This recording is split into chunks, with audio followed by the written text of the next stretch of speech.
నమస్కారం వార్తలకు స్వాగతం ముందుగా ముఖ్యాంశాలు సీఎం చంద్రబాబు నాయుడు మీడియా సమావేశం పలు అంశాలపై వివరణ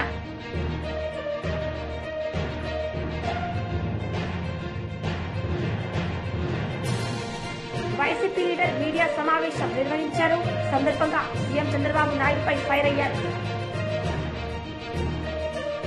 సీఎం చంద్రబాబు నాయుడు మీడియా సమావేశం నిర్వహించారు ఈ సందర్భంగా పలు అంశాలపై ఆయన మాట్లాడారు మన రిజల్ట్స్ కూడా అంటే మెడికల్ గా హాస్పిటల్ ఖర్చులు ఇప్పుడు రాను సిచ్యువేషన్ మారిపోతా ఉంది. మెడిసిన్స్ కంటే అకామిడేషన్ కి ఎక్కువ ఖర్చు అవుతా ఉంది హాస్పిటల్కి పోతే. This is the biggest expenditure. ఆరోగ్యశ్రీలో మనం చూస్తే ఆల్ హాస్పిటల్లో this is the biggest scenario. రెండోది హాస్పిటల్కి పోయి చేరిన తర్వాత రూమ్లో ఉన్నామని సాటిస్ఫాక్షన్ కానీ అక్కడి నుంచి ఇన్ఫెక్షన్స్ వస్తున్నాయి. వేరే పేషెంట్లకు వచ్చిన డిసీజెస్ కూడా వీళ్లకు స్ప్రెడ్ అయ్యే పరిస్థితి వస్తుంది. ఆ హాస్పిటల్లో సరైన మేనేజ్మెంట్ లేకుండా ఈ యొక్క ఇన్ఫెక్షన్ స్ప్రెడ్ కాకుండా చేయాల్సిన పనులు చేయకపోతే ఈ ప్రాబ్లమ్స్ అన్ని వస్తాయి. అయితే ఒక వినూత్నమైన కార్యక్రమానికి ప్రభుత్వం వస్తానే మేము శ్రీకారం చుట్టాం. మీరు ఒకసారి చూస్తే this is the very interesting experiment. అందుకే మీ ద్వారా ప్రజలకు కూడా ఒక చైతన్యం రావడానికి we want to educate people also in a big way. Media కూడా మీరు ప్రాపర్ గా మీరు స్టడీ చేసి దీన్ని మీరు ప్రాపర్ గా రాయగలిగితే it will have tremendous impact on public health. ఆ విషయం చెప్పడానికి ఈరోజు ఈ టెలికాన్ఫరెన్స్ తీసుకున్నాం. అప్రోచ్ కూడా ఒకసారి మీకు ఎక్స్ప్లెయిన్ చేస్తాం, మీకు క్లారిటీ వస్తుంది. ఇప్పుడు ఒకసారి నెక్స్ట్ ఈరోజు నా ప్రజెంటేషన్ లో disease burden and prevalence action plan, రాష్ట్రంలో ఉండే డిసీజెస్ అన్ని కూడా కూలంకుషంగా మీకు ఒకసారి ఎక్స్ప్లెయిన్ చేస్తాం. Digital health nerve centre at Kuppam ఇప్పుడు కొత్తగా టోటల్ డిజిటలైజేషన్ కి హెల్త్ ఇన్ఫ్రాస్ట్రక్చర్ అంతా కూడా పేషెంట్ దగ్గర నుంచి స్టాఫ్ దగ్గర నుంచి హాస్పిటల్స్ దగ్గర నుంచి ఎట్లా ఉపయోగించాలి, గ్లోబల్ నాలెడ్జ్ ఎట్లా తీసుకురావాలి అవన్నీ తీసుకొస్తాం. అదే మాదిరిగా 100 హాస్పిటల్స్ నుంచి 300 bed hospitals, multi speciality hospitals in all assembly segments లో పెట్టాలని నిర్ణయం చేసిన ఇన్ఫ్రాస్ట్రక్చర్.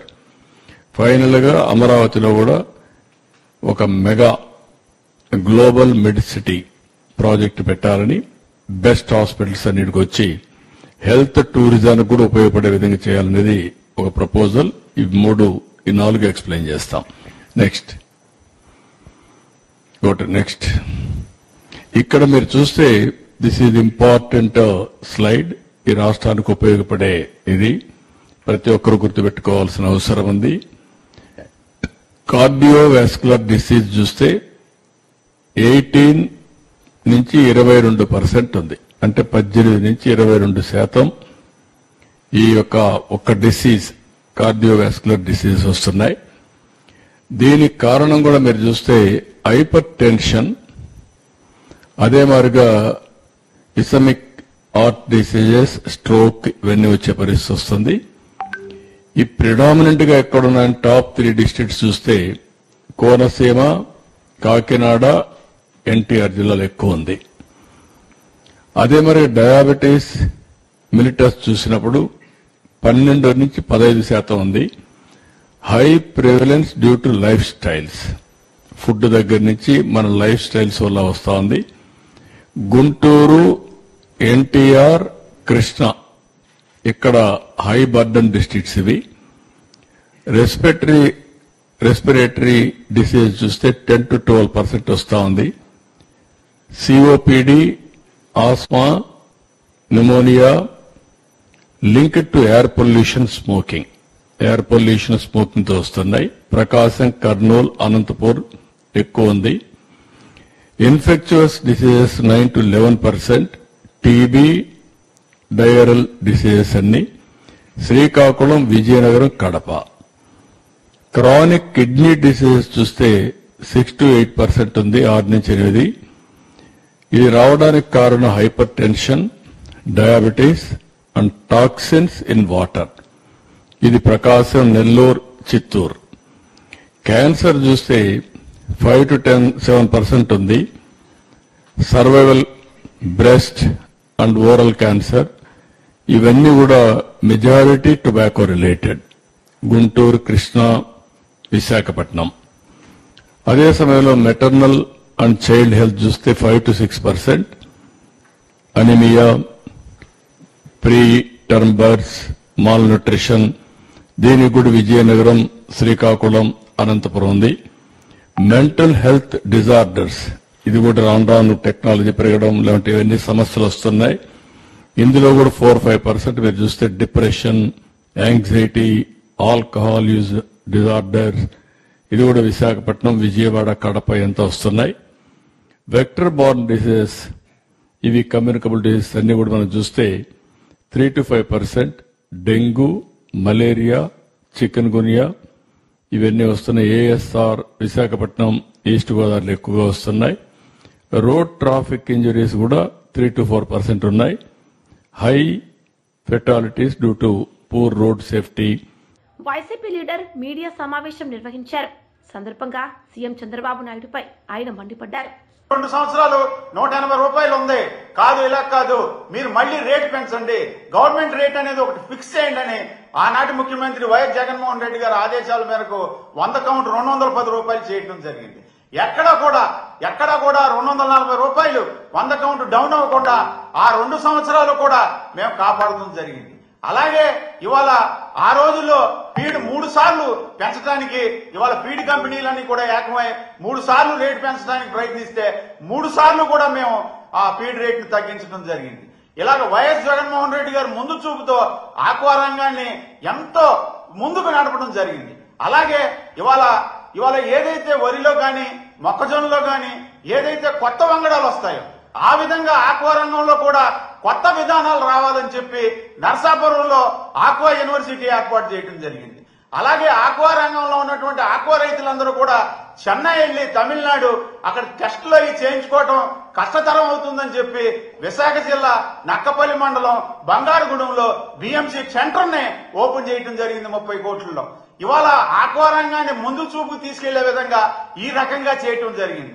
ఆ రోజు పీజీ గోయల్ గారు ఎవరైతే సెంట్రల్ మినిస్టర్ ఉన్నారో సెంట్రల్ మినిస్టర్ గారికి వైఎస్ జగన్మోహన్ రెడ్డి గారు ఇవాళ ఏదైతే ట్యాక్స్, ఏదైతే ఇంపోర్ట్ ట్యాక్స్, ఏదైతే సోయా గాని ఫిష్ మీల్ గాని ఏదైతే ట్యాక్స్ ఉందో అది 15% ఉంది, దాన్ని మీరు 5% తగ్గించండి, దానివల్ల ఇంకా ఏదైతే ఫీడ్ రేట్లు తగ్గడానికి ఆస్కారం ఉంటుందని చెప్పడం జరిగింది. మన బడ్జెట్ లో 15% నుంచి 5% తగ్గిస్తే ఇవాళ 15 నుంచి 30 రూపాయలు తగ్గించేటువంటి పరిస్థితుల్లో ఉన్నా కూడా ఫీడ్ కంపెనీలు కూడా ఒక యూనిట్ గా తయారై ఇవాళ పైసా కూడా తగ్గించిన పరిస్థితి ఉంది. జగన్మోహన్ రెడ్డి గారి గవర్నమెంట్ లో ఇవాళ 3 సార్లు మేము ఫీడ్ రేట్ తగ్గించడం జరిగింది. ఇవాళ ఈ విధంగా ఇవాళ 40 సంవత్సరాల అనుభవం ఉండి ఇవాళ 40 సంవత్సరాల అనుభవం ఉండి సెల్ ఫోన్ నేనే కనిపెట్టాను, ఇవాళ హైటెక్ సిటీ నేనే కట్టాను అన్నటువంటి ఈ రాష్ట్ర ముఖ్యమంత్రి పెద్ద మనిషి ఇవాళ బిఎంసి సెంటర్ పెట్టాలని ఆయనకి తెలవదా? అలాగే ఆక్వా యూనివర్సిటీ పెట్టాలని తెలవదా? ఇవాళ ఆక్వాకల్చర్ డెవలప్మెంట్ అథారిటీ అనేది పెట్టాలని తెలవదా? ఇవాళ వైఎస్ జగన్మోహన్ రెడ్డి గారు ముందు చూపుతో ఈ కార్యక్రమాలన్నీ ముందుకు తీసుకెళ్లి ఆక్వా రంగాన్ని ఒక పటిష్టమైనటువంటి పరిస్థితుల్లో తీసుకుని వచ్చారు. ఆ టైంలో కూడా రేట్లు హెచ్చుతగ్గులు ఉండేవి. ఒకసారి అది డిమాండ్ సప్లై మీద ఉంటుంది కాబట్టి హెచ్చుతగ్గులు ఉండదని చెప్పేసి మరి జగన్మోహన్ రెడ్డి గారి దృష్టికి తీసుకెళ్లినప్పుడు జగన్మోహన్ రెడ్డి గారి ఎంపైరింగ్ కమిటీ అని మంత్రులు, కేబినెట్ మంత్రులతో కమిటీ వేసి 15 రోజులకు ఒకసారి మానిటరింగ్ చేయమంటం జరిగింది.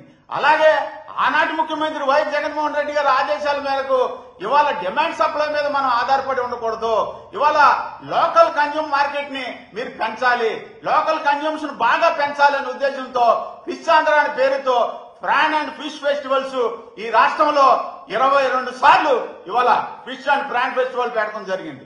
దానివల్ల డొమెస్టిక్ మార్కెట్ ని బాగా డెవలప్ చేసి ఇవాళ ఇంటింటికి కూడా ప్రాణు, రొయ్య అందజేసే కార్యక్రమం చేసి డొమెస్టిక్ మార్కెట్ ని డెవలప్ చేయడం జరిగింది.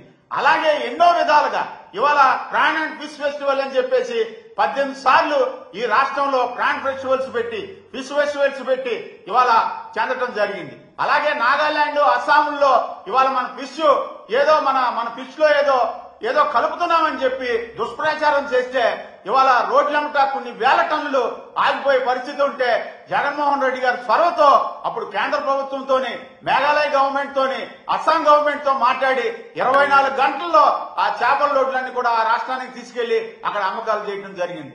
ఇలాంటి ముందు చూపుతో ముందుకు తీసుకెళ్లినటువంటి జగన్మోహన్ రెడ్డి గారు ఆయన పరిపాలించిన టైంలో 2-3 సంవత్సరాలు మనకు కోవిడ్ ద్వారాగా పోయినా కూడా మెయింటైన్ చేసుకుంటూ ఆక్వా రంగాన్ని ఎంతో ముందుకు తీసుకెళ్లి ఆక్వాకల్చర్ డెవలప్మెంట్ అథారిటీ ద్వారా ఇవాళ చైనా నుంచి అలాగే థాయిలాండ్ నుంచి అక్కడ వైరస్ వచ్చినటువంటి సీడ్ ఇక్కడికి వస్తే ఇక్కడ మేము ఆక్వాకల్చర్ డెవలప్మెంట్ అథారిటీ ద్వారా ఆ సీడ్ అన్నింటిని కూడా ఇమ్మీడియట్ గా 24 గంటల్లో సీజ్ చేసి రైతుకి మేలైనటువంటి సీడ్ ఇవ్వడం జరిగింది.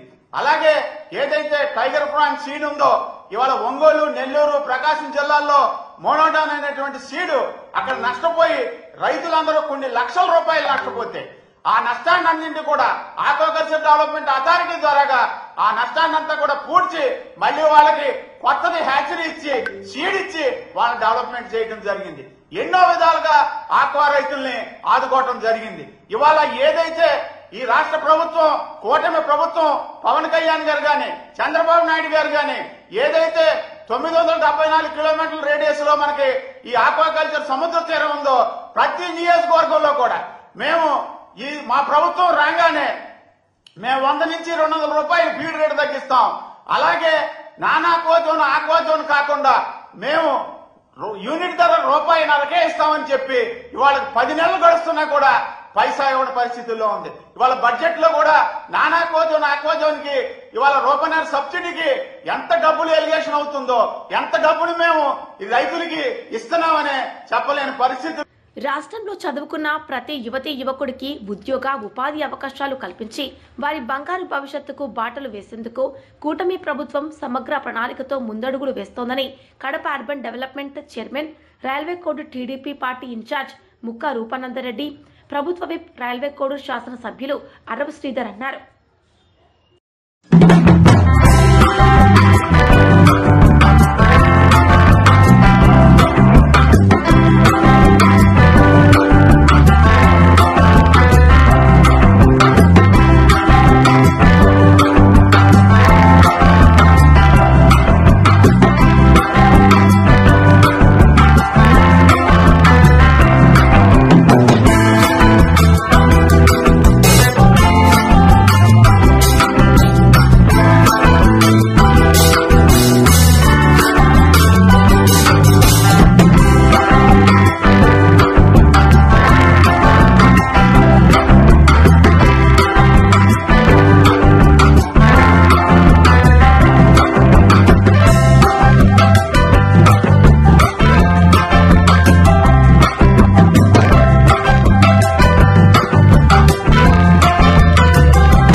జిల్లా రాజంపేట నియోజకవర్గం రాజంపేట పట్టణం మెయిన్ రోడ్ హెచ్డిఎఫ్సి బ్యాంక్ పక్కన నేడు ఈఎన్టీ డాక్టర్ జిపి అమృతప్రియ నూతనంగా ఏర్పాటు చేసిన ఈఎన్టీ క్లినిక్ ప్రారంభోత్సవ కార్యక్రమం.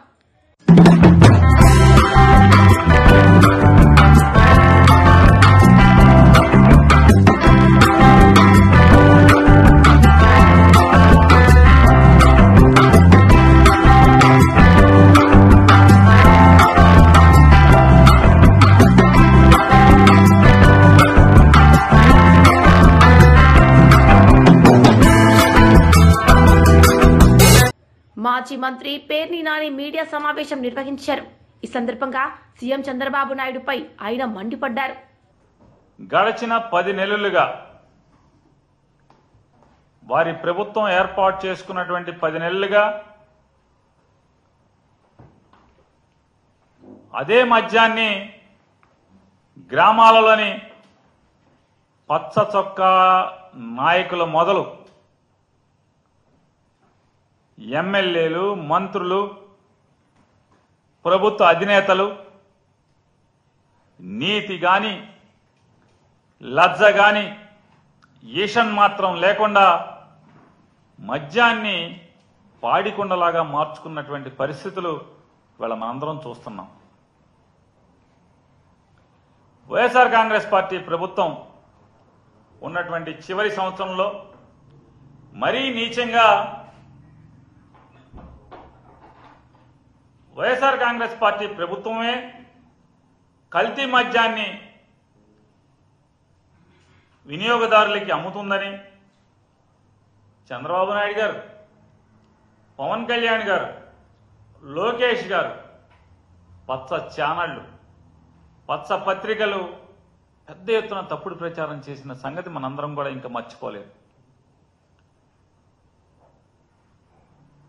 మరి నిజంగానే వారు చెప్పిన మాటలు లేదా వారు చేసినటువంటి విషపు ప్రచారమే నిజమైతే వైఎస్ఆర్ కాంగ్రెస్ పార్టీ ప్రభుత్వం దిగిపోయేప్పటికి జూన్ మాసానికి అంటే అప్పటికే అంటే చంద్రబాబు నాయుడు గారు, పవన్ కళ్యాణ్ గారు అధికారం అంటే పొంది అధికారాన్ని చేజిక్కించుకున్న తర్వాత అప్పటికే రాష్ట్ర వ్యాప్తంగా ఉన్నటువంటి మద్యం గోడౌన్లలో అంటే స్టాక్ యార్డుల్లో ఉన్నటువంటి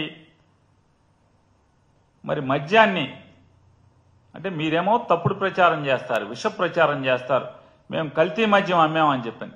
మరి అదే కల్తీ మద్యాన్ని అదే మా ప్రభుత్వంలో ఉంచినటువంటి నిల్వల్ని మీరెందుకు అమ్ముకున్నారు? మీరెందుకు వినియోగదారులకి లేదా మద్యం వినియోగదారులందరికీ దాన్ని ఎందుకు అమ్మారు? అమ్మకూడదు కదా. మరి ఏం చేయాలి? శాంపిల్ తీశారా? ల్యాబ్కు పంపించారా? టెస్టులు చేశారా? ఇది కూడా లడ్డూ కథేనా? తిరుపతి లడ్డూ కథేనా? అంతే కదా. 14 లక్షల అప్పులు ఎలాగో, తిరుపతి లడ్డూలో పంది కొవ్వు ఎలాగో, ఈ మద్యం అంటే కల్తీ మద్యాన్ని వైఎస్ఆర్ కాంగ్రెస్ పార్టీ ప్రభుత్వం వినియోగదారులకి అమ్మింది అనేది కూడా అంతే సత్యం అనేది వాస్తవమే కదా. మీరేదైతే బూటకు మాటలు, తప్పుడు ప్రచారం అధికారం లేనప్పుడు చేశారు, అధికారం పొందిన తర్వాత కూడా పలు విషయాల్లో చేస్తున్నారో ప్రజలు గమనిస్తున్నారు కదా. మరి నిజంగానే ఆ మద్యం గనక తప్పుడు మద్యం అయితే మీరు దీన్ని ఎలా అమ్మారు? అమ్మిన వాళ్ళందరూ, తాగిన వాళ్ళందరూ బాగానే ఉన్నారు కదా. ఆ రోజు జగన్మోహన్ రెడ్డి గారి ప్రభుత్వంలో స్టాక్ యార్డులోకి వచ్చినటువంటి లేదా నిల్వ ఉంచినటువంటి మద్యాన్ని మీరు వచ్చాక కూడా అమ్మారు కదా.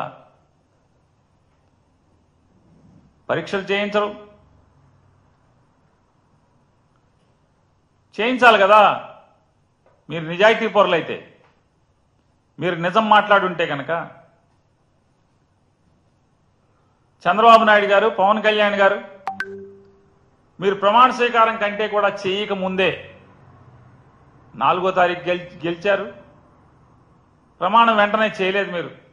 ఒక 8 రోజులు 9 రోజులు కక్షలు, కార్పణ్యాలు, దాడులు, హింసలు ఈ రాష్ట్రంలో ఒడిగట్టడం కోసం ప్రమాణ స్వీకారం చేయకుండా అధికారం అనేది అధికారుల మీద నడుస్తుంది అని చెప్పని చెప్పటం కోసం దాని మాటున ఇళ్లు తగలబెట్టారు, ఆస్తులు ధ్వంసం చేశారు, పంటలు నాశనం చేశారు, దాడులు చేశారు, హత్యాయత్నాలు చేశారు, అనేక సిఐడి విచారణలు ఆదేశించారు. మరి దీని మీద ఎందుకు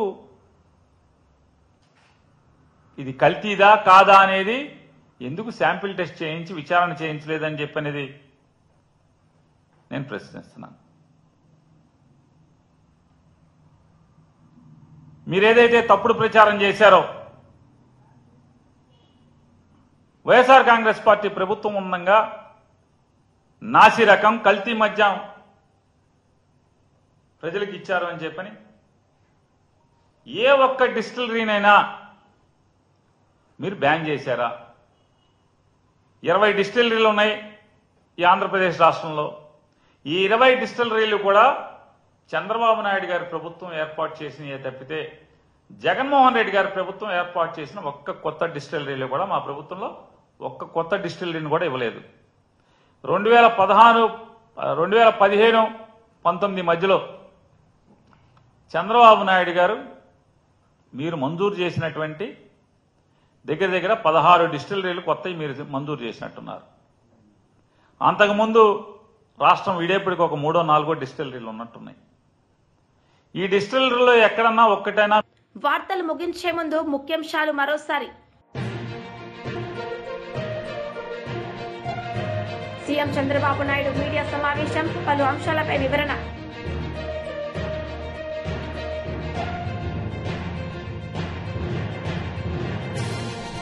వైసీపీ లీడర్ మీడియా సమావేశం నిర్వహించారు. సందర్భంగా సీఎం చంద్రబాబు నాయుడుపై ఫైర్ అయ్యారు. ఈ వార్తలు ఇంతటితో సమాప్తం. తిరిగి ప్రసారమయ్యే వార్తల్లో మళ్ళీ కలుద్దాం. అంతవరకు సెలవు. నమస్తే.